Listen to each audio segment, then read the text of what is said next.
அண்மை செய்தி. சென்னையில் மருத்துவமனையில் அனுமதிக்கப்பட்டிருந்த பாகிஸ்தானியர் ஒருவர் உயிரிழந்திருக்கிறார்.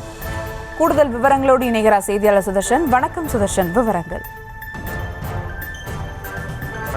சென்னையில மருத்துவமனையில் அனுமதிக்கப்பட்டிருந்த பாகிஸ்தான் ஒருவர் உயிரிழந்திருக்கிறார். இறந்த நபர் மற்றும் அவரது தாயை பாகிஸ்தான் அனுப்பும் நடவடிக்கையில அதிகாரிகள் மும்முரம் காட்டி வருகின்றனர். காஷ்மீர் தாக்குதலுக்கு பிறகு தமிழகத்தில் இருக்கக்கூடிய பாகிஸ்தானியர்கள் குறித்த கணக்கெடுப்பு நடத்தப்பட்டு வருகிறது. இதுல தமிழகம் முழுவதும் 40க்கும் மேற்பட்ட பாகிஸ்தானியர்கள் மருத்துவ சிகிச்சையில இருப்பது கண்டுபிடிக்கப்பட்டிருந்தது. அவர்களுக்கான சிகிச்சை தொடரப்பட்டு வருவதாகவும் பலர் அவர்கள் சொந்த நாட்டுக்கு சென்று விட்டதாகவும் அதிகாரிகள் தரப்புல சொல்லப்படுகிறது.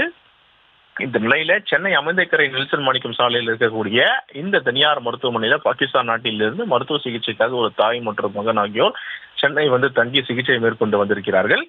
தற்போது இவர்கள் மருத்துவமனையில் தான் சிகிச்சை பெற்று வந்து கொண்டிருக்கின்றனர். இந்த நிலையில மருத்துவ சிகிச்சையில இருக்கக்கூடிய அவருடைய மகன் நேற்று உயிரிழந்து விட்டார். அவரது உடலையும் அவரது தாயும் பத்திரமாக பாகிஸ்தானுக்கு அனுப்பும் பணியானது மேற்கொள்ளப்பட்டு வருகிறது.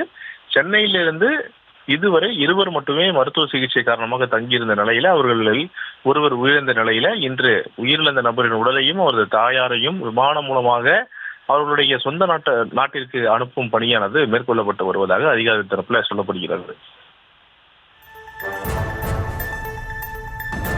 விவரங்களுக்கு நன்றி சுதர்ஷன்.